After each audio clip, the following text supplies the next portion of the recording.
love that. Look at that. Here we are. So everybody welcome in Ah, Wonder Truly to the stream. Friend of let's the see if I can stream for fix this much thing over longer. here. Now Nope. it looks like we're looking at each other.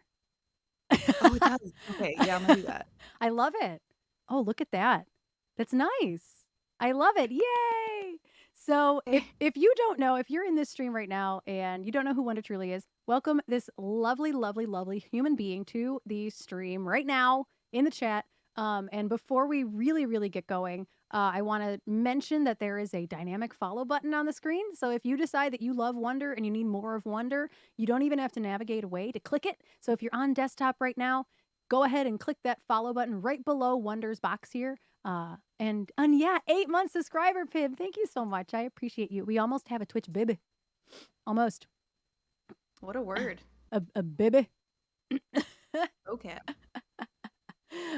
So there's so many things I want to talk to you about. And before I kind of needle you and ask you questions, I like to give my guests an opportunity to kind of give an overview of their content. So this can be a blurb, this can be paragraphs. I don't really care. Please just tell the chat what your content is all about, what you're all about. Hi, everybody. My name is Wonder. I'm in Phoenix, Arizona. I'm a singer-songwriter. I was orphaned from the gig industry when we shut down, and then I found out that I liked it here better than there, so I didn't go back. Yeah. I do a lot of mental health-ish songs. I do a lot of autobiographical work. Just lately, the Emily Henry spirit has been rubbing off on me, and I've been writing songs about anything I'm reading or watching, which is wild. But yeah, we just try to create a nice, welcoming space, and sometimes it gets really chaotic every time we try to be chill, but that's just how it goes, and that's my content. That's a great summary though. I love it. Um Thank you. and I would agree. Your vibes are it's very similar to mine. Not so much in music, not in the music that we create, but our the tone of our streams. And you're one of those people that we found really early on. I feel like we found your channel a really long time ago Mhm. in terms of just being on Twitch and like the orphan, we also were orphaned and I like it better here. Oopsies. And so I think that, in a lot of ways we are in a lot of ways our vibe is like kindred spirits. And so sometimes we try to be chill and then the chat chooses violence and it's just not. It's Yeah. yeah, that happened today. I was like, it's chill. Tomorrow's the crazy day. And then chat chose violence. So I feel you. So I actually don't know a ton about you. As much time as I feel like I've spent in your stream and like the tarot reading that we did at some point this year, whenever that was, I don't actually feel like I know a whole lot about you. So what I was saying to the chat earlier was that as an outsider, you're a musician, you're a writer, you're a crafter, you're a Mhm. painter, you're a Mhm. tarot reader. You're Mhm. like so many fucking incredible things. And I have so many questions. Um, and the first one kind of starts with music for me, because that's the basis of what we're doing here. So like, what has your journey been like with music? Were you a kid when you started? And when did it start? What kind of prompted you to start writing your own music? I was 6 years old and I had a fuzzy journal, and I distinctly remember writing a song about Jesus and butterflies. And I did not know any instruments, but that was my song. That was the first song I wrote. Uh, and then I didn't write any songs for a long time until I got to middle school, and then somebody showed me Rent, as is the gateway to many things for many of us. Yeah. And then I tried to write my own musical, and I was like, I want to go to Juilliard. I did not go to Juilliard.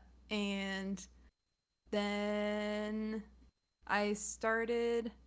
I picked up guitar because I wanted to be in the worship band at my church, and they didn't want me as a singer. They only wanted me as a rhythm guitarist. So I learned rhythm guitar. How dare. And that was when I kind of started writing my own songs.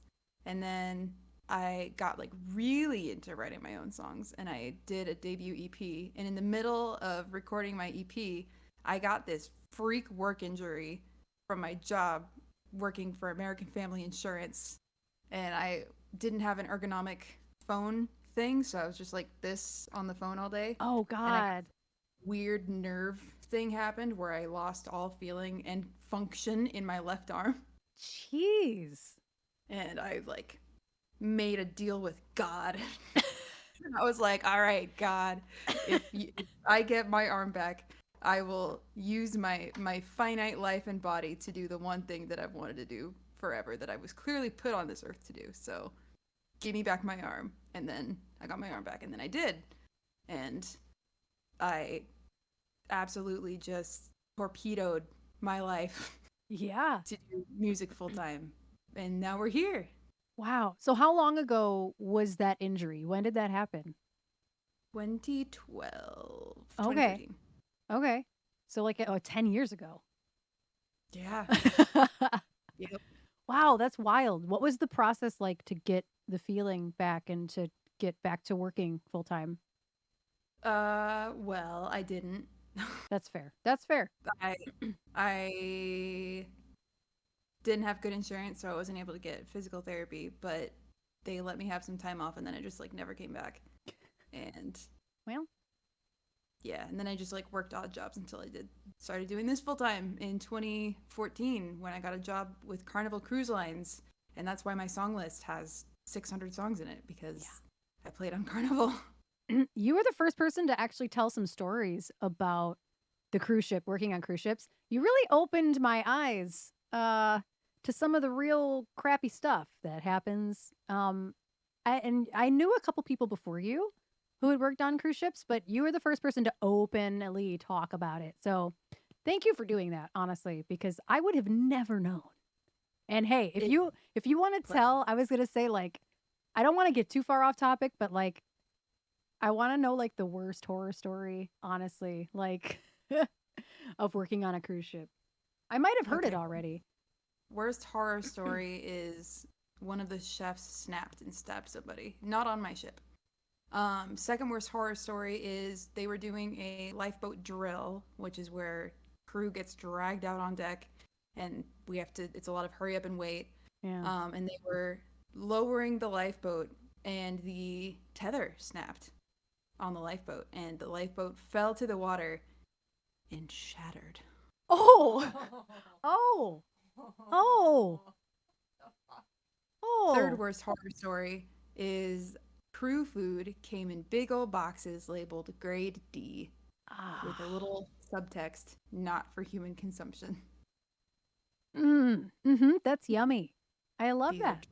true facts. Yeah, that's atrocious.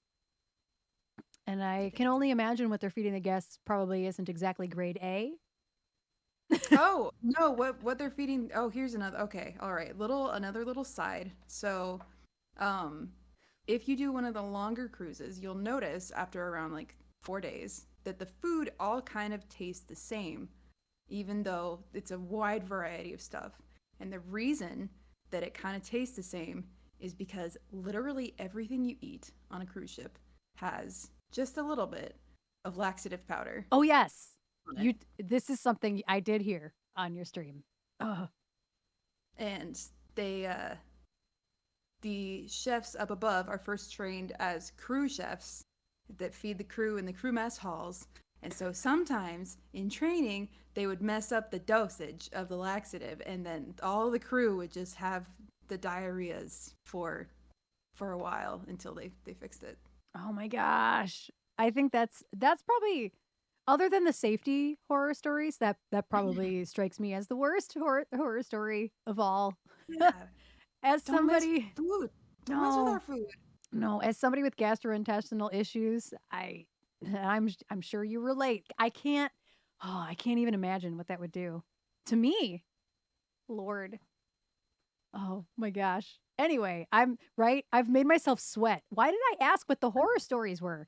If I didn't want to know, I shouldn't have asked. And also, I have to say hello to Savage Sue real quick. Swanima in the chat is Oh, hi, Mom. that's Trash's mom. Hi, Savage Sue Mom. is here. Hi, Aunt Lynn, and whomever else you're there Yeah, with. yeah. It's worth stopping and saying hi to Savage Sue. So yeah, the Hey, Smack, very funny. yes, SMAC. Yes, horror stories indeed. Right. And Jen recently said something about going on a cruise ship, and I was like, I'm sorry. I learned literally this just came up like maybe 2 or 3 weeks ago. Jen said something about how cruises are really, really cheap and like that'd be like the best way to like celebrate at some point. Oh, thank you, anonymous gifter. Thank you so much.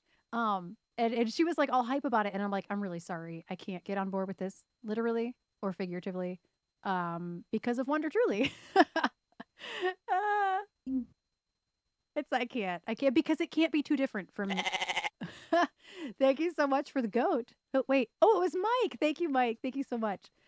Demon wants to know what the incentive is to dose everybody with laxatives. Good Oh, that is a good question. question. Yeah. So when you're out on the ocean and you're on one big vessel that has one big plumbing system, if any part of that plumbing system gets backed up, the whole plumbing system gets backed up, and you don't want that. That's bad. Yeah. That's real bad. So there's the incentive. Yeah. Yep. They can't have. I'm trying to say this as nicely as possible, right? No. Why did you Google it? What did you The Google? same reason you asked the question. It's fine. Everything's fine. Yes, Yes. Demon, to keep people from having solid poops. Yep. See, I knew that because I did hear that story, so that's fair. But yeah, I can't. Obviously, we can't speak to every cruise line, but I can't imagine it's terribly different. I can't. Yeah, I can't speak to anything but Carnival. But fun fact, most cruise lines are owned by Carnival and you can't escape. It's very difficult to escape, and if you do escape, you have to pay a lot of money. Oh, To fair get enough. on the better ones. So do I your kn- googling. Yeah, I was gonna say Cruise. this is the more you know moment. That's what kind of moment it is. So we educate the people, obviously. Yeah, I love it. Um, yeah, it just paints cruise ships. Thank you, D. There it is. Perfection. Uh, we needed it. So yeah, I loved learning. Oh, hi. Hi. This is not what I wanted to have happen. It's okay. And I had totally forgot. I didn't even write down the carnival stuff. I had totally forgotten about that. So it's I made okay. it worse. It's okay. It's all right. I can fix it. No, it's Anyway. it's my camera. I was doing like jazz hands and they didn't show up, and then Oh, all right, here's what we'll do. I'll put me where I was before. it's fine. And he's so far away. You know what? This isn't the weirdest thing to happen on my show. I mean, we had Spooky Loopy in a hot tub for her chat. Oh. So that this isn't one of the weirder things to happen. So honestly. And I love That's the plushies in the background. It's perfect. I love thank you. Yes. it. No, wait. This way. There they are. And so I do have a question. Like, Hmm. obviously, you were one of the first people I saw on Twitch. Well, let me rewind. I found you really early on Twitch. Period. You're one of the first people I saw on Twitch who successfully used a looper really well. And when you would get a raid, you would loop about it and make little jingles. And you have always inspired me to do the same. I don't really do it very often. I'm not gonna lie. But that thing about your channel is honestly one of the first things that kept me coming back for more. Was I loved your ability. I love your ability to loop, and I wanted to know more about it. Obviously, I eventually jumped off the deep end and bought a looper. But did you start looping when you were on the cruise ships? Or I did. yeah. Mm-hmm. And so did Yeah. you do that even after the cruise ships? Obviously, you were doing gigs too. Did you loop all the time? No, it was really gradual. So I started. When you're a musician on a cruise ship, the least you will have to do is 4 hours in one shift of Mhm. singing, with like 2 15-minute breaks. Yeah. And that is a lot. Is a lot of singing, and you have to know a lot of songs. Another thing, if you are like me and you cannot help paying attention to the background music at all times, there are some people who just have like maybe 2 days worth of songs or 1 day worth of songs. And if you pass them the next day, they'll be playing the same songs in the same order. And it will, I can't. That's why I have so many songs in my Yeah. song list. I couldn't do that to myself or to anyone else. But they'll have you doing 4-hour shifts minimum all over the ship, from the smoke-filled casino to out by the pool. Yeah. And I started, my first little pedal was a TC Helicon Play acoustic that had a loop function like way in the back. Like you had to go through so many functions Yeah. and do it. And I finally figured it out, and that's how I started looping like one track. And then I used that until it broke. And then after I left ships, I got the Boomerang. And the Boomerang, they no longer make it, but I wish they did, because I used it till it broke, and they don't make them anymore. And then I got that's when I upgraded to the 505 in early 2020. Gotcha. So so you haven't performed live with the 505? I have. I played at the Scottsdale Airport twice in summer 2020, and I did get to loop there. That's awesome though. I've regularly thought about the fact that like I could go out and play. I could take my keyboard out and loop, and I'm like, that's so far from my wheelhouse. Like if I play gigs, it's with a 10-piece band. So fair. it's like I only gigged on my own as a solo artist for about 6 months before I got picked up by a wedding band. So wow. yeah, so I hugely am inspired by people like you who did this for ages before Twitch, because this is brand spanking new. I could always sit down and play and accompany myself, but it wasn't something I did for a living. So it's definitely something I look up to people like you for, just like just existing. Thank you, man. Same. Good job existing. Yay, we exist. We did it. It's true. And so on top of being a musician, since you were 6, like I can't believe you've been songwriting since you were 6. I didn't start songwriting till I was 16. So maybe even later, maybe even like 17. So another reason for me to just fangirl all over you, I guess. Sorry about it.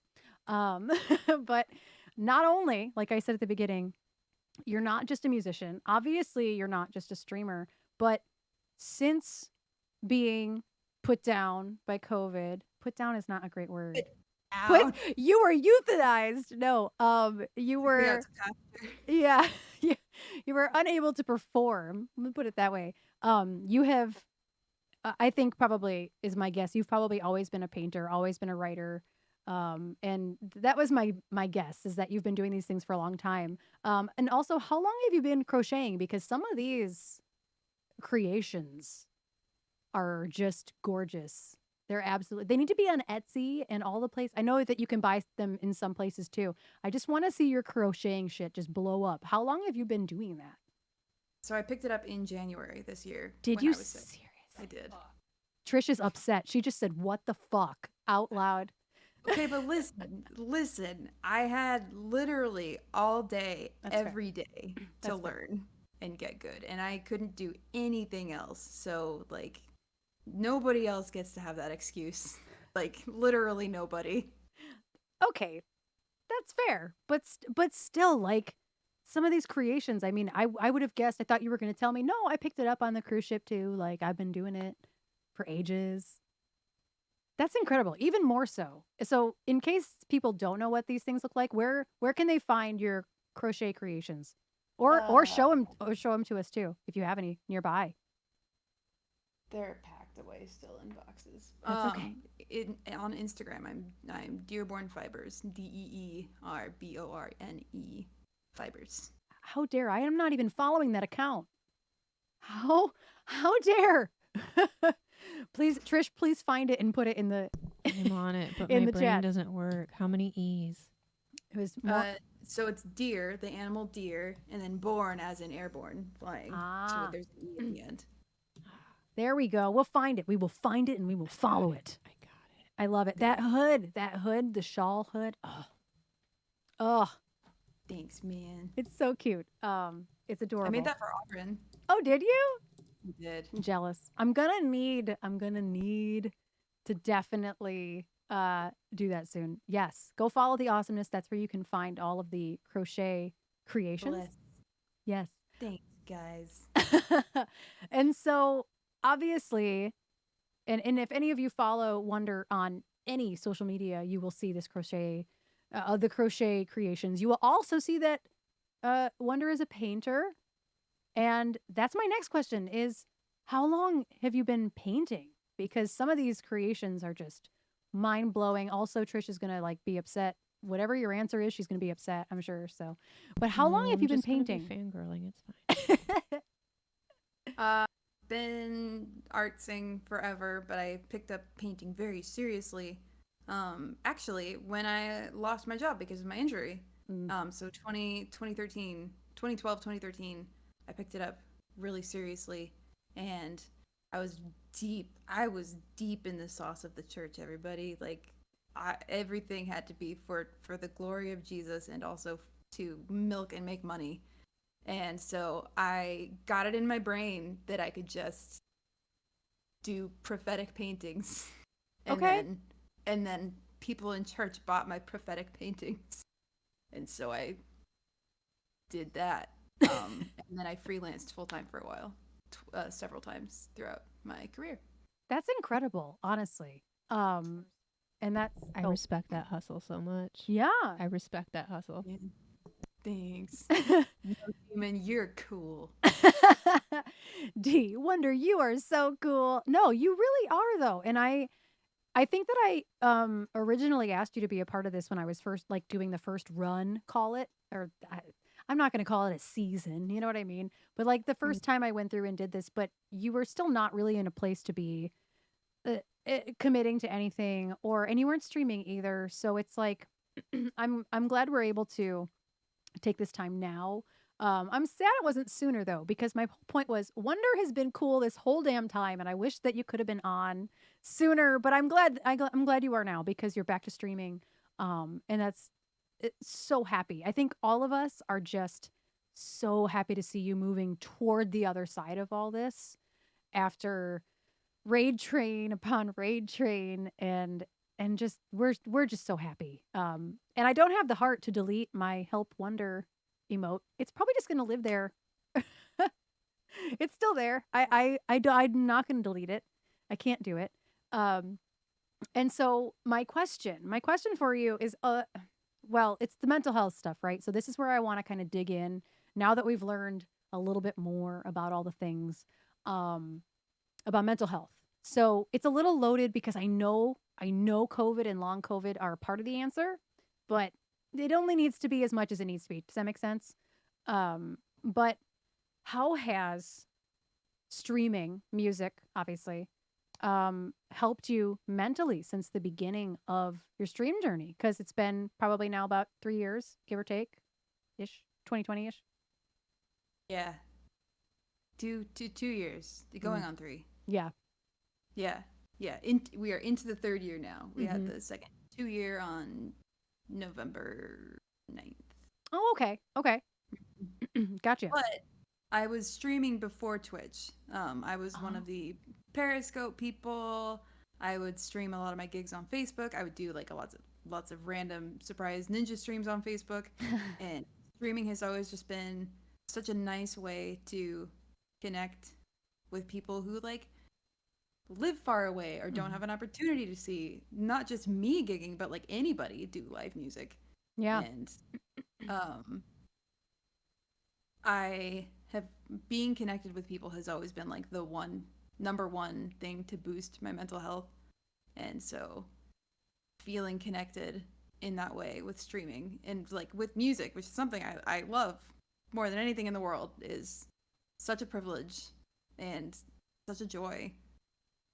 So yeah, I'd say it's helped, especially with like a pandemic and isolation and then suddenly not being isolated and there's a whole world of people who are also isolated. Right. Yeah. Yeah, it's been and I think that the majority of people that I have on are like it's mostly positive. It's mostly positive. And I think that my my biggest thing that I learned from people is that when I ask what's the biggest negative impact on your mental health, everybody has a different answer. So how has streaming impacted you, or has it at all negatively? It's a lot different from when I used to be gigging full time because I only did paid gigs. I did like Mhm. one non-paid where I still got paid like $60, but I only did one below my rate Mhm. like per year. Yeah. And so I was only working for like 150, 175, like 200, 300, $500 gigs, and going from that and from being like I no matter how bad I'm doing financially, I can always take on more gigs. And I can do 2 gigs a day, I can pile them on and I'll be fine. Like I can pay my bills just fine with that. And it's easier there to have it be like transactional, Mhm. whereas here not only is your income wildly varied from time to time, Yeah. but like it feels so icky to be like money oriented Yeah. on here Mhm. because like every I love every single person in chat and everybody who cares enough to give a $5 subscription of their hard earned, like that's your time, you put time into that and you want to give that to me so that I can live. It's just it would be so perverse to make that like a type A numbers thing, but Yeah. also I'm a type A money person. When it comes to money, I'm a numbers person, and so it's just Yeah. like I don't know what to do with this middle ground. Yeah. No, I feel that with my whole self. I try to walk. Yeah, honestly, I for me there's always going to be a lot of positives. There's always going to be a lot of negatives, but that part, the ickiness of that, it's I don't want to call it a facade, but to a certain extent it is a facade. I do want to be here. I do want to stream, but like everybody knows I'm doing it for money. Like if I didn't make any money here, I would have to go out and take those gigs. Then I didn't used to leave the house for less than $100. And Mhm. I've said that before. This is not news, I don't think, to anybody. Probably haven't said it in a while, but I did not leave the house for less than $100. And now I regularly have to leave my house for that $50 vocal coaching session. It's $50. I gotta go. I mean, I'm spending 40 miles worth of gas, but it just kind of is what it Oh, is, you know? And oh, it just is, you know? But yeah. but it's If only icky. we had like a universal basic income so that we could just do what we love for fun. If If only. only. If only, I know. And so I actually I don't think I've agreed with anybody more uh on because I'm also pretty I don't math. I'm definitely not a mather. I wouldn't call myself somebody who's good at math, but I am all about numbers. And if that gig doesn't pay enough, I'm not doing it, you know? And I'm sure you had to be the same way. Or if you take that gig that's $100, like, oh shit, now I gotta double up on another day Hmm. because that one's only $100, you know? And so it's like hard to stomach that people understand the assignment on Twitch. You Hmm. know, like they want to help us pay our bills so that way we can provide entertainment. It's so strange. Twitch is a strange place. Um Sure. Wonderful. strange but wonderful. And like you said at the very beginning of the conversation, is you like it more here than real life. Um Mhm. and it's safer here. It's good. And it's safer here. You get It's to meet more people. You get to meet people who aren't annoyed because they didn't sit down to eat and now they're being accosted oh my by gosh. live music when they're trying to talk to each other. Oh my gosh, yes. Nobody talks about that. Like people come to Twitch because they want entertainment, but like when you've been hired to be the background instrumentation or whatever, oh my gosh. It can be the weirdest thing. Like I'm being paid to be here and these people are looking at me like, "Shut the fuck up." It is y'all. I don't think we've ever breached that topic before with Let's anybody. preach it. Let's breach the fuck out of that. Being background music is so um condescending is not the word. I can't quite find the word that I'm looking for. Um, it's It's almost dehumanizing and demeaning in a way demeaning is what I was going for. because Thank you. people want the ambiance, but like they don't want to sit next to the band. They don't, or the Yeah, single musician that's just sitting there playing a guitar, maybe not even singing, yeah. because now they can't talk to each other. It's a very it is. It's a little demeaning and dehumanizing. Mm-hmm. And I don't plan to do that. Like I don't really intend to do that myself unless like desperate measures, you know? Um and I don't know, do you plan to like obviously within safety because that's my biggest struggle right now is agreeing and compromising to things that are safe enough, which is a whole other we don't gotta go there. Mm. But because but do you plan to take on any IRL gigs that are safe enough? I it's tough now that I've had like a year without income Yeah. other than Patreon and Twitch subs, which I'm super grateful for.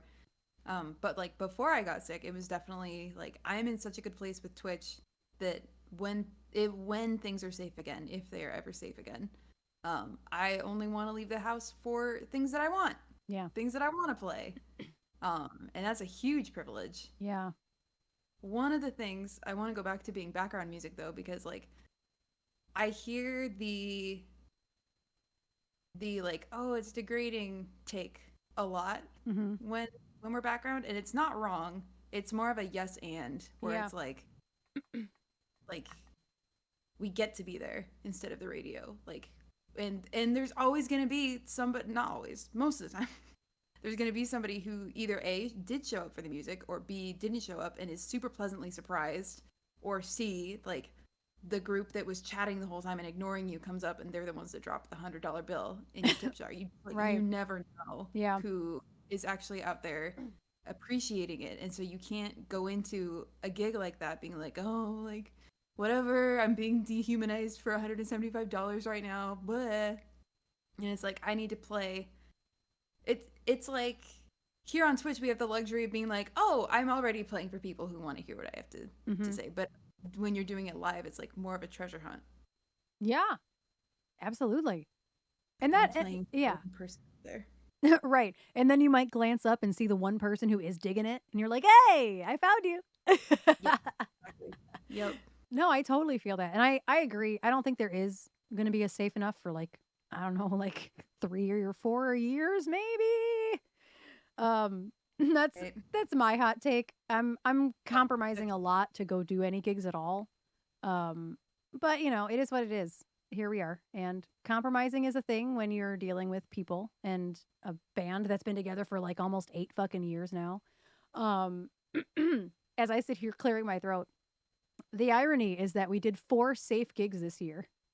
No, 5. 5. And then I got sick totally from just like somebody who doesn't know they're sick, which is Mm-hmm. isn't that the best? Like I took these risks and like expected to be like the universe was like, don't do it.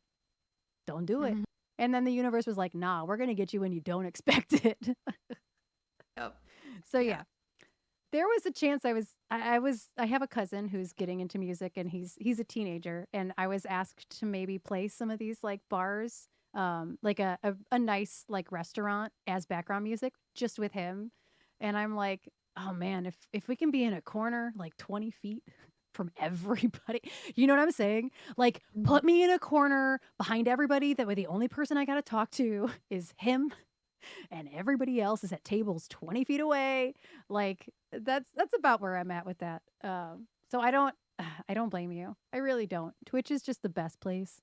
And then you can still entertain and do whatever you want. Like chat with people. People basically I stopped doing the Akko Talk About It's in I think August of this year. And I told everybody I'm like it was originally designed to give my voice a break on Fridays because like it's been a long week and it's my last stream of the week. And then I realized it was actually more taxing than restful. And so I'm like, I need a break and I'm sorry. And everybody was like, when are you bringing it back? Like everybody wanted it back. So Oh. Yeah, like and then I got one in before we got sick. But I was supposed to have like 4 this year before the end of the year, but here we are. Uh, but yeah, it surprises me regularly what people want to like watch and pay attention to. Has that ever happened to you on your channel? Like you're like, "Oh, they like this?" Yes. Oh my god, absolutely. Like it's seeing people actually like vibe with the loops even if I make a mistake and the loop goes on like twice as long while I'm trying to figure it out Yeah. and having people just like vibe to it instead of leaving because it takes too long or it's too slow or it's too redundant. The biggest surprise actually has been so when I first started on Twitch, I came with my like corporate gig mentality, right? I was like, I'm here to entertain the people. I know what the people want. I'm gonna I'm gonna bring my act Mhm. here, and then I'm gonna be professional. And it's gonna be this, and I like incorporated some of my originals, and we did February album writing month, and I like premiered all my new songs, Mhm. and that was really exciting just to have the love for my originals there at all. What's really surprising is since I came back to Twitch 4 weeks ago, I've done all originals and nobody's complained about it. And it's like suddenly I'm an Emily Henry and we're just doing all original songs and people are here for it and people are requesting them. What is going on? I love that. Listen, me, Oh, what, a week or two ago, Erin, babe, Wonder's live like now, and she's doing new songs. And we put you up on the TV and then spent the next couple of hours. it's true. It's true. But that's incredible. Like you have an incredible amount. Like I'm glad you said Emily Henry. I don't have that much music compared to you or like an Emily Henry. I would be playing the same 40 songs. I think I actually don't know how many songs we have, to be honest. I haven't counted in a long time, but like I don't have that many songs. So that is so commendable that you've been streaming again how many days a week for 4 weeks and all you haven't played one cover tune. I may have played one out of insecurity, but like But it wasn't requested maybe. no. Nope. That's Yeah, it's incredible. been such a pleasure. That is also one of my favorite things is that I did what was it? When Alana Maddie was doing her cozy collab corner. I don't know if that Mm-hmm. was what it was called. It was a lot of C's though. And I Damon Archie in the chat was like, "What 3 songs are you playing?" And I picked like one original and 2 covers. And he was like, "I don't know why you did that. I don't know why you're not playing these 3 originals." And I'm like, "I don't know. People don't want them." And he's like, "Okay." He let me have it. He didn't argue with me.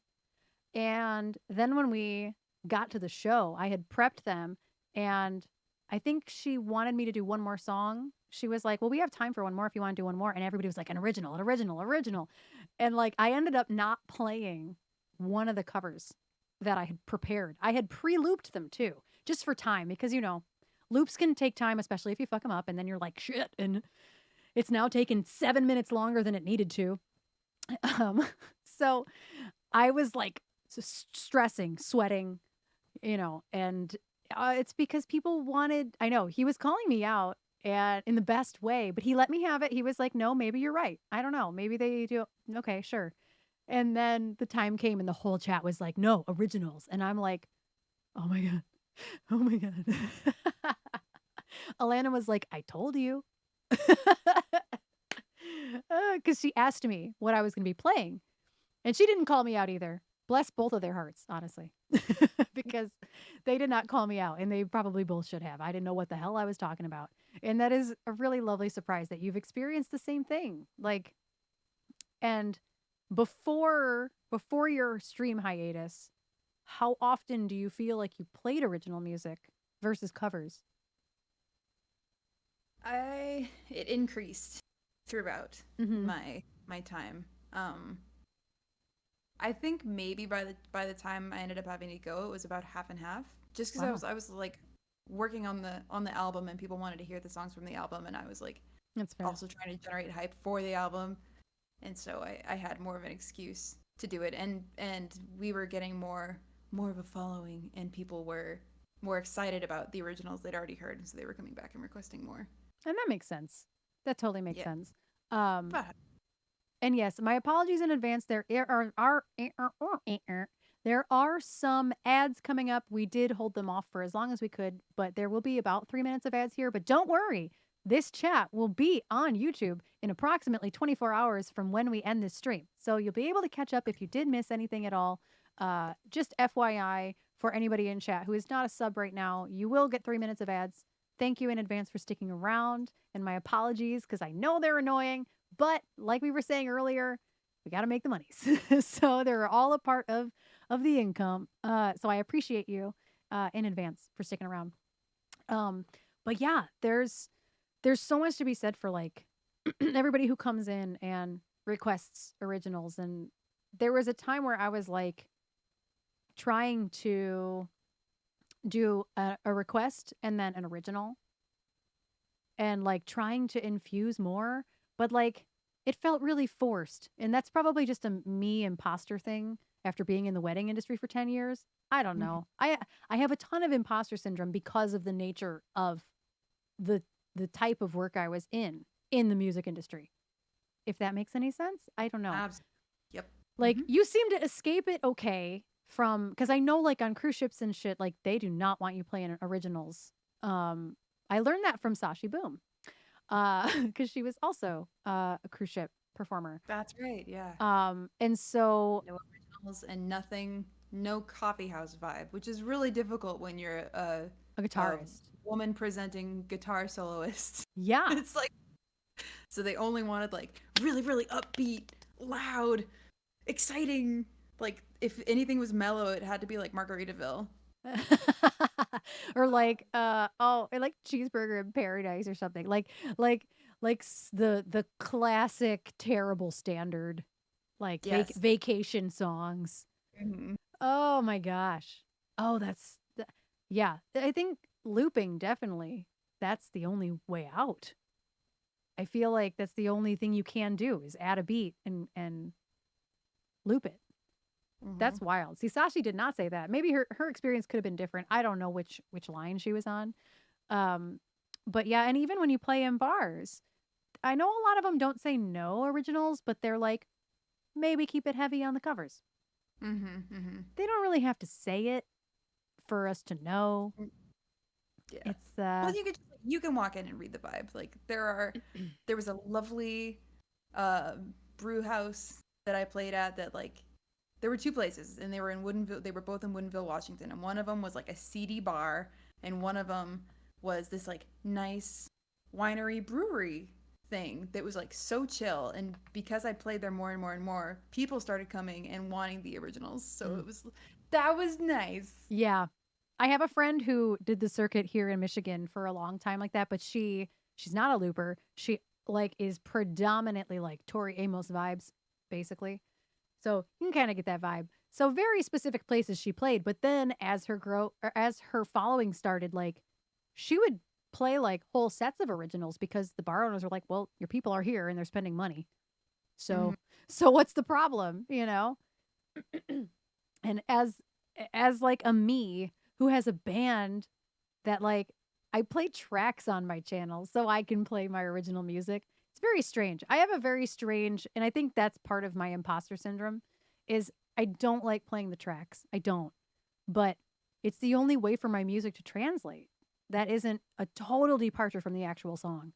Whereas a lot of Twitch streamers can play their song on stream with just Mhm. a piano or a guitar, and it's not that far of a departure from what they're going to find on Spotify.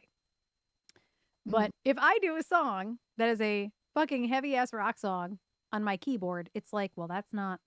It's like misrepresentation. Like I don't Too know. hard on yourself. I know. Although now that we're here, now that I have you here and you Oh can't no. go anywhere because this is your channel. Yes. Oh Um, no. Yes. so I'm doing this thing. I'm working on a workshop, and I need guinea pigs for my workshop. And basically, I talk about this a lot on my channel, so you may have heard about it already. But the thing that I do, it's a one-on-one call, and Mhm. we could do it live on your channel if you wanted to. Although I think for your imposter syndrome, it might be better if it's just you and me. Um, what it is, it's a book exercise, and Oh. each person takes 8 books, off the shelf. It can be any kind of book except for poetry.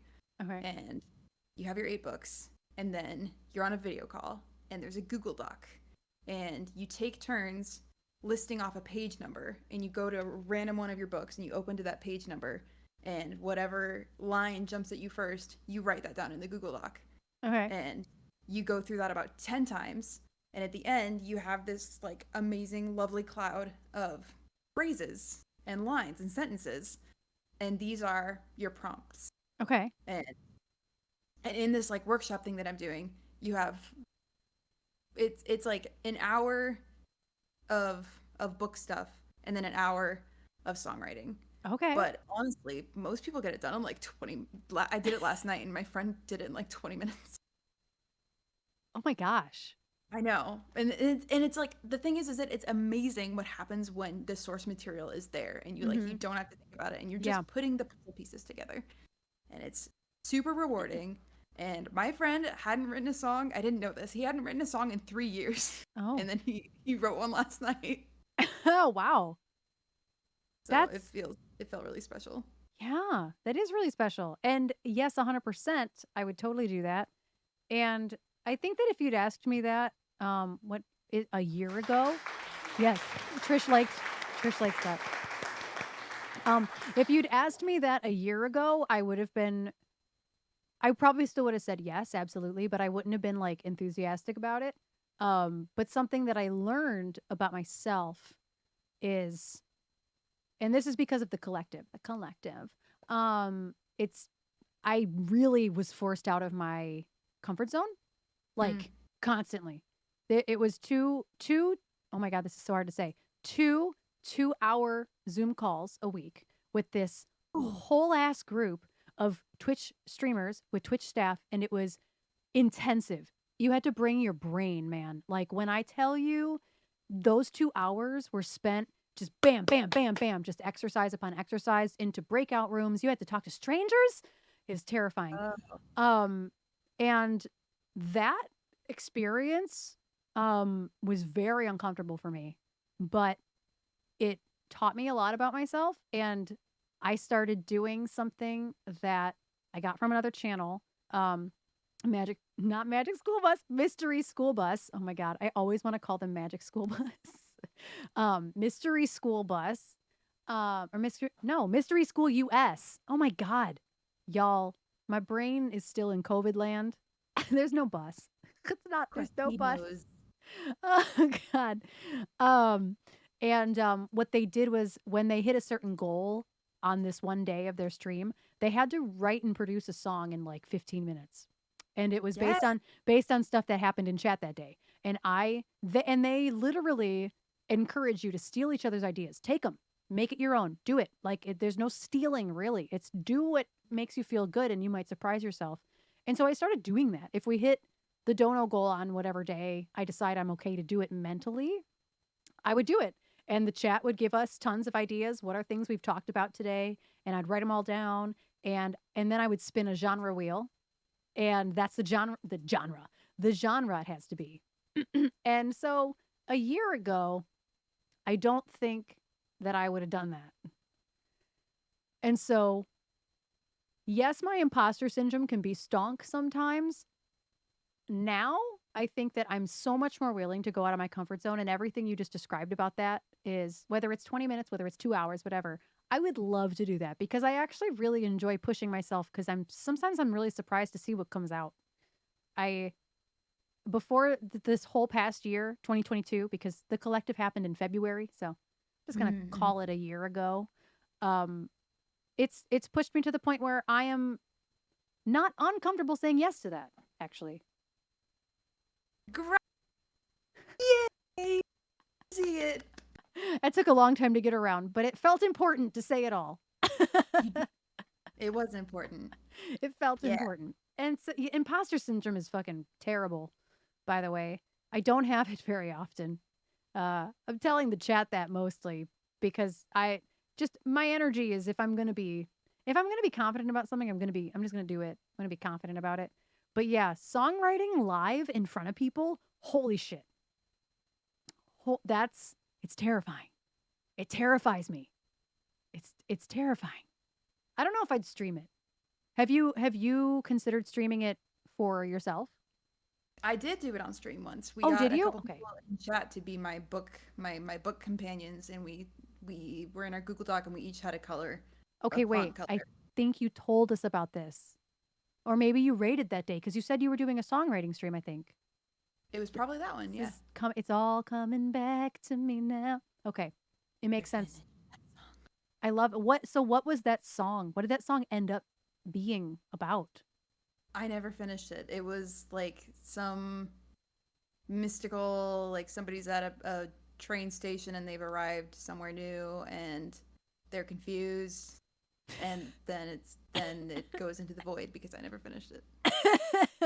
But That's but awesome. I can tell you about the ones I have written that I Yes. do remember. Yes. Everybody's going to be like, "Yes." So with last night's book exercise, I ended up writing 2 songs because I did one in a panic because my friend finished so fast that I was like, ah. I had to just stop thinking and just like take from the source material and jumble them together and like put chords on them and be like, okay, here we go. And the other one I wrote after our call, which is the one that I set out to write. And the first one, it was really cool because my friend Erin, he brought just like so many sci-fi books, and I don't have a lot of sci-fi books. I'm more of like a fantasy to Fight Club kind of person. Okay, fair. And so it was like, I have my here. I can just read parts of it to you because I have my tome. Please. All right. So the chorus of it was, if there's a wonderful island anywhere, it's here. Better to laugh than scream. We should be making our own way, holding nothing back, crossing the threshold one by one in the dreamful noon, till the sun sinks and the roads of the world grow dark. Ooh. Now, let me just tell you where some of that source material was. So it was pretty wild. The crossing the threshold one by one is from a line that's, the mimes cross the threshold one by one. My reflection vibrates. I need to start sleeping again. Better laugh than scream, boss. There had to be a door open somewhere on this damn planet. In a freeway and a true way. Fear. This one was a good one. Fear and the flight reflex were enough to carry them. Good shit. Yeah, that is good. So how do you when you do the page number and you open the book, how do you choose what passage from the page? You're skimming. It's like literally the first one that jumps out at you. Okay, so it's not like a third line, Not Mm-mm. okay, gotcha. No, it gets crazy enough even with just the page numbers. Like there were 3 times last night. One of my page numbers was a flow chart, one of them was an illustration, and one of them was a blank page. You're like, was this book House of Leaves by any chance? No, Damn. no, but is that in the same vein? So the book is like I think 800 pages, and but half the book is like it'll be one sentence diagonal across the page, or like it's crazy. Yeah, I love books like that. Yeah, it's crazy like that. Like half the book is like that, so that's why it's so long. But that would be a great book to use. 100%, that would be one I would pull. And I have predominantly horror and fantasy, predominantly. Yes. So you never know, man. I am so down. We have to remember to talk about this after the fact and actually like plan it. Oh, don't worry. I don't know about won't streaming forget. it though because it's hard to commit to, Yeah, no, don't stream it. We'll do it one-on-one. Another one that I did it with Pip Jinky. She was over here. Yeah.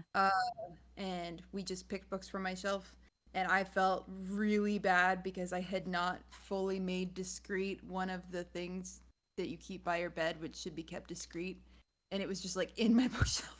And I was like, here. And I was like, why isn't she picking any books by that side? And I was like, it wasn't until halfway through, and I was like, oh no.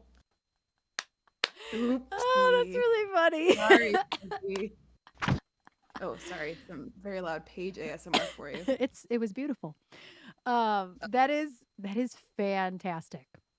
But the one from that one was really cool because the chorus is just page 13 of Fight Club, which is it's when Tyler Durden is showing the gun that he got to the group, And it was so heavy for something so small, as if a mountain or a sun had been collapsed or melted down. And then Tyler's like, this strikes the hammer strikes the powder. And Yes. I made a chorus out of that. And it's very poetic and beautiful and wonderful and slow and heartfelt. And you would never know that it's from Fight Club. Oh, and now I'm like, if I ever hear you perform it, I'm going to be like, wait, is this it?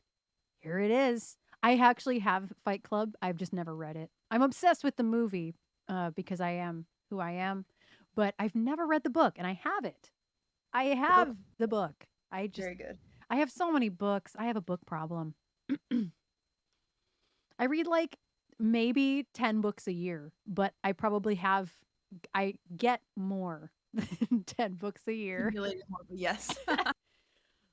Let's talk about tarot. Yes, please. Also, very quickly, Antable had a question.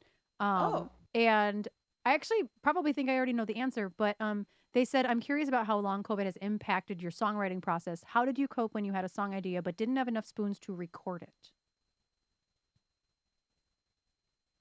honestly, I didn't even have enough energy to be mad about it. So, coping was just staying staying in my very low energy and doing my crochet and marathoning movies and TV shows. But yeah, it was a huge bummer. Yeah. Huge bummer. I missed it very, very much. When we were watching something, if singing was in it at all, if there was like a scene where somebody was doing karaoke, I would just weep. Yeah. I Just rough. yeah, I cannot imagine. My assumption was that if, just coming out of this, my brain frog. My brain fog is horrendous. The word eating is worse than it was before somehow. My guess was that your brain didn't even work enough to have like songwriting. Like it doesn't even like pop into your brain. Like that's how my when my brain frog when my brain fog is It's that bad. brain frog. I'm sticking to brain frog. You know what? I like it. I need you Have it. to I need babe to whip up a brain frog emote. I got you. Let me write it on one of my infinite sticky notes. Ribbit. That's my brain fog is so severe before COVID that even if I had an idea, it doesn't matter because it wouldn't happen anyway. So I'm sorry to learn that that is kind of the case for you as well. Not right now. It was. Yeah, Um, not right now, but no, before. right now. Yeah. I am so glad that you're back on it and that you're doing this workshop. That is brilliant. I love that. And you're just doing it for you and like the person you want to ask to do it with you. I love it. There's two parts to it too. So I will one is we each write a song and then there's another call on a different day where we do a co-write. Ooh. Oh. That look at us doing that together is going to be the thumbnail now. I'm just warning you. Um, but yes, let's talk about tarot. Um, this is a purely selfish question. What is your favorite tarot deck? What is your favorite tarot deck? Probably of the ones you own. Maybe not of ones you don't have, but of the ones you own, what's your favorite tarot deck? I need to know. Cruelty. Um, right now it's the Scorpio Sea Tarot Oh. by Maggie Stiefvater, Steph German, and the text is done by Melissa Serrano. And it's woman made, woman collaboration, and I found out from this tarot deck that Maggie is an award-winning novelist, Oh. and she did all the illustrations herself with colored pencil, and she's a musician. Oh my And I was gosh. just like, what the fuck? Trish has Um, already Googled it, so I'm going to be looking at it while you talk. Mind your business. yeah, I love it a lot. It's the illustrations are so just like warm and like I really enjoy like counterintuitive imagery for the cards just because I don't like picking it and being like, oh well, that's what that is. Fair. I like when I can just like unpack forever and ever and ever and ever. But I love that one so much, and it like it's wrecked me pretty bad multiple times. It's just handed your whole ass to you back like, bitch, you better rest. You better not. Yep. Actually, I got that one because Pip Jinky and I were out. Pip Jinky didn't know that you could just like get tarot decks at shops in real life. And so we went and we had an expedition, and the first place we went had one copy of this deck, and we saw it like seconds apart from each other. And she's a Scorpio, so I was like, "Well, you have to have this because it's the Yes. Scorpio." Yes. And then I like peeked over her shoulder and loved it so much that I immediately bought my own. Yeah. Yep. It's a problem. I now have 9 tarot decks. I only purchased 3 of them myself, so it's not totally my problem. It was almost yours. I love it. But how did you get into tarot? I don't think I've ever asked the question. How did you get into tarot? Well, in September of 2021, there was a full moon happening, and I think it was like the fall equinox, Okay. Yeah. I think. And you were doing your little tarot readings. Oh, yeah, my Kofi tarot readings. Yeah. And I was like, hell yeah, I'm into that. And I've like messed around with it maybe once or twice before, but I didn't know like about it. Mhm. And you did your reading for me with the Hush Tarot, which is a deck I also ended up getting. And that just sort of like planted this little seed. And for my birthday, I was like, I gotta put some stuff on my wish list because it's my birthday coming up. And I was like, I guess I want a tarot deck. So I like put a couple on there, and then people just started buying me decks. And my friend Ray brought me the Crow Tarot, and that one just like busted my world open. Yeah. And so I did like monthly spreads and occasional spreads just for like exploratory stuff through March and April. And then something happened in May. There was a Mercury retrograde in Gemini, and I'm a Gemini moon. Okay. And it just like something clicked, and I was just like hyper focused, all about tarot. I would sit and because again, I had all the time in the world. I had all day, every day, many days. And I would be like 4 to 6 hours every day going through one spread for myself. That's and just, like, amazing. heavy hardcore journaling. And so it was also the first like spiritual practice I'd had since leaving the church in 2014. Mhm. And I had no idea like how badly my soul had just been like needing a way to connect with that like deep, deep, deep, deep part of myself. Mhm. People don't really understand, and me and my mother have had really deep conversations about this because I was brought up Lutheran, but once I left once I left my parents' home and moved away to college and stuff, I never really went back to religion just because that was 2007. It was just difficult enough as somebody who was out and pansexual to feel okay standing next to people who do you even know if they support you? Are they putting on this facade? Are they tolerating you, or do they accept you? And that's a hard dichotomy when I was raised with really, really accepting parents. Pardon me. Not people who were tolerating me, which is a very big difference. And people sometimes don't realize that. And so when I left my house in 2007, I never really went back to religion.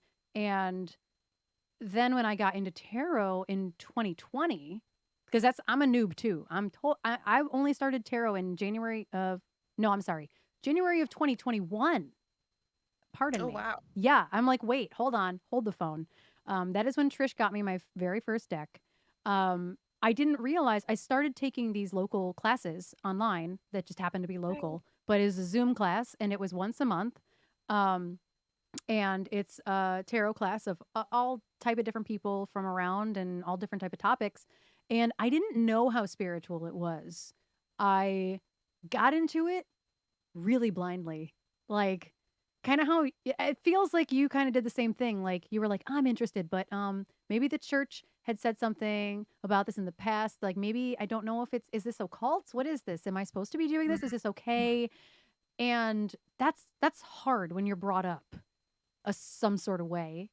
Um, and so when I started getting into it, and then you learn that religion is so deeply embedded in this, Christianity and Judaism specifically are embedded in tarot. This tarot came from religion, and Mm. to learn that the connection is so deep, and then all the astrology that's built into it as well. It like you said earlier, it like exploded. My brain just exploded, and I've been obsessed ever since. Like I know. My brain, it shook my world. And then when I started making it public, and I think my mom's probably still lurking, but we had a very, very real conversation about her thoughts on tarot and what the church says about tarot, and how it just depends on the church, obviously. But Mm. most churches are going to be like, no, there's a devil card. No, it's not. It's not like that. I am the devil card. I I am a Capricorn. I am the devil card. There is good and bad to every single thing in life. There's light and dark to every single card in the deck. It's very, very complicated and very nuanced, and like every deck too. Like you said, you like that Scorpio Sun one because it has counterintuitive art in it. Mm-hmm. And I'm the opposite. I That Hush deck has a couple really counterintuitive images on them, and when I pull those cards, I'm like, I can't feel anything but what, like, I can't look in the book and pretend that that's what I feel when I see this card. I can't do it. I have to go with what's in the imagery. And Yeah, absolutely. it's so hard for me to be like, but this card said, the book says this.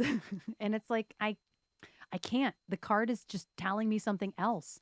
And whether you call it God, goddess, intuition, spirit, whatever you call it, it is so spiritual. And people in general, whether you're religious or not, they don't realize how deep it goes until you start doing readings for people and you tell them things that like you shouldn't know.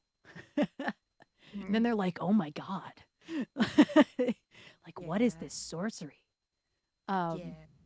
it's absolutely wild. And I don't, the reading I did for you was so long ago, but I remember you coming back to me and being like, I think you just rocked my world. You just I'm shooketh.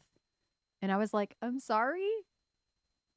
It was really funny too because it was ominous. I didn't know it yet, but it was very ominous. I was in the middle of trying to re-up my work on the album, and I was trying to double down, and it just like wasn't happening, and I had so much fatigue, and I didn't know why. And this reading that Erin gave me was just like, you need to rest. You have to rest. You need to rest. You must rest. If you do not rest, you will be forced to rest. You must rest. And it like every card was like rest, rest, rest, rest. And I was like, okay, fine, I get it. All right. And that was September 21st. And October 31st, I had my first COVID symptoms. And then I didn't have a choice. Yeah, I didn't do that. It's not No, I know. me. The timing is so funny. It was just It's like yeah. you better learn real quick because soon you're gonna have to get real good at it. Yeah, and you're going to have to deal with the fact that you don't have a choice. And Mm-hmm. and I'm not, trust me, you know me, I'm not comparing the last 3 weeks of my life to the last 52 weeks of yours or however amount, but I literally had to deal with the same thing. I made a choice today to stream, and you were even like, "Are you sure? Are you positive?" I know. If anybody's going to question me, it's going to be somebody like you, it's going to be somebody like D, the people who are pretty watching pretty closely, and the amount of rest I have rested, I think that you would be impressed. I do. Good job. Proud of you. I'm gonna pat myself on the back for how much I've rested. And it is difficult when both we're both so similar in how we run our self-employment.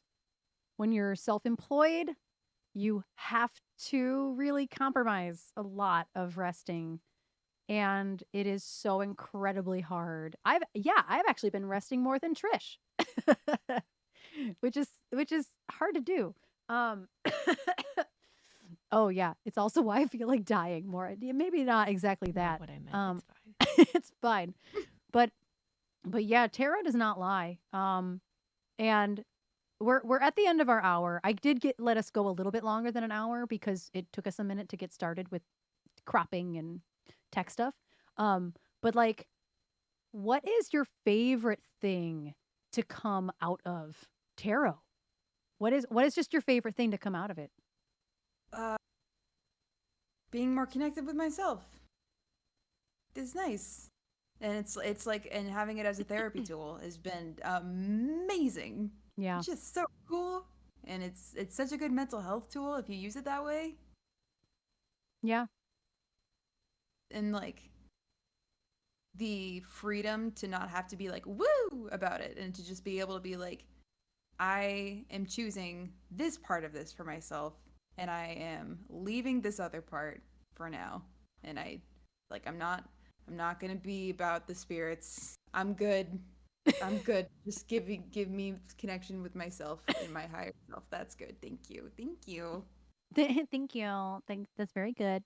That's something that we have worked on in our tarot class too. Is not necessarily um, ancestors or spirit, because obviously everybody calls it something different. Spirit in tarot is very commonly somebody's god. You can call it whatever you want. It's all at the end of the day, it's all the same higher being. I have done so well not coughing in everybody's ear today, but I think my voice is probably it's finally to the point where we're like we're done. Uh, but higher self stuff is definitely something. I'm glad you said that because I want to work on that. And I have, I think, I got 2 new tarot decks for Christmas.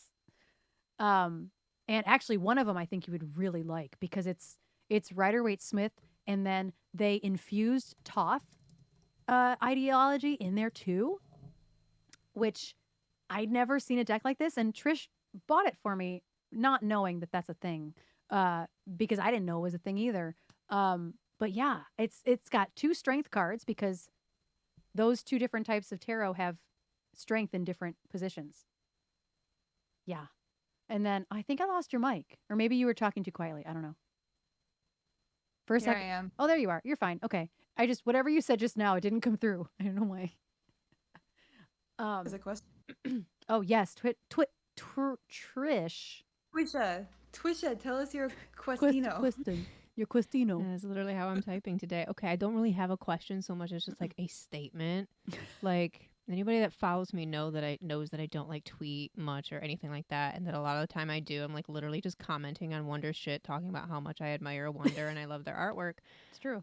But I just want to hear more about all this tarot inspired artwork that you've Oh, been doing yes. because it's so gorgeous and Mm. just it's one of those you are this is nothing I've never said to you like in typing, so I'm gonna say it out loud and I'm gonna stick my hand in the camera for YouTube's sake, that like anytime I'm feeling down about my own creativity or my own artistry or I need inspiration, you are definitely one of the people that I look to for inspiration. And I just admire all your work so much. It's so beautiful, it's so colorful, and this tarot inspired series that you've been doing, I just really want to hear you talk about it. I don't even have a question.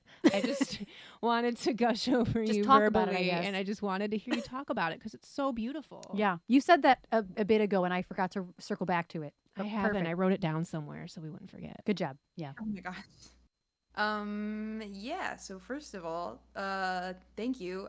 My job is done. I can go home. I can like creating now because the whole point of doing any of it is to like start the momentum with other people, right? Is like if I have if what I'm doing convinces somebody to like pick up a guitar or pick up a paintbrush or try writing poetry or whatever, like I've done my job. And I can die satisfied. I mean, not really, but thank you. Uh, but my tarot project, which I did for an art show that we had in November, I did the 22 major arcana, and for the last 5 years, I've had this little character in my art that's like a ghosty, and like capital G ghosty. It's mine. It's my own thing. If you see anybody else saying ghosty with lowercase, it's not. That's a separate thing. Ghosty is me. Okay. It's my little Enneagram 4. I've always felt like an alien, like a part in this world. and I've always felt like a little bit lonely and a lot of bit curious. And so there's this little character that just like shows up in my art through the last several years, and I think somebody else had the idea and they told me to do ghosty tarot, and I was like, oh, that's so good. Mm-hmm. So I've just been like, it's been such a great opportunity to think of like what the cards mean for me and like what I've learned about them, and like I don't like being shown the answer right away. Like I love my imagery to be like a little bit of a puzzle and to be really provocative. And so just like putting that into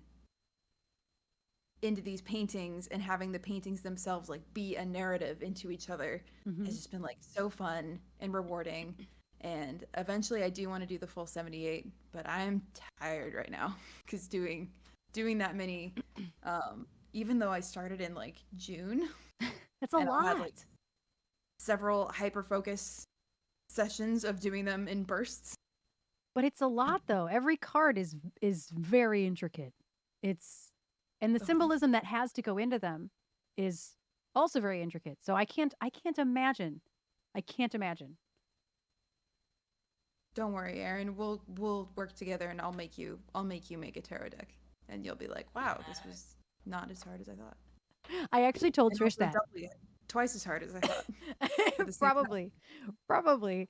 I told Trish I was like one day wouldn't it be so cool to have our own tarot deck. Um where it's kind of our own brain baby where she unfortunately Trish has to execute the art. I have not I can barely draw a stick figure. I did not get that at all. Didn't get the artistic part, only the musical part. Um I guess tech and music, but not the artistic drawing painting part. But like the brain baby of whatever our tarot deck would look like. I don't know what that looks like. I feel like it would be a really cool, like almost interactive type of thing, and you could easily write like a song for each one and have just like a soundscape Oh my of gosh. different moods and feelings, and they don't even have to have lyrics in them, but if they do, it's just gonna be like, holy shit. No, that's such a good idea. I love the way your brain works. And if you needed a producer for those things, I love making soundscapes. Thanks you. Oh my god. It's Tresha and Erin produced by Wonder Truly. I can die happy with that. Totally. I don't Okay. want to, but I totally could. I could. I feel like our chat was half chat and half production meeting on things we're going to do in the future together. It's exactly the way I like it. I know. How else? I have no regrets there. But with that, we've been chatting for just over an hour, probably about an hour and 15 minutes if I had to guess. So I want you to promote anything that's coming up that you would really like to talk about. Tell us your regular Twitch schedule. Well, if there's a regular schedule, please do share it. And if anybody wants to follow Wonder again, that follow button on the screen for any of you on desktop, it's totally dynamic. You can just click it, and you won't have to navigate away.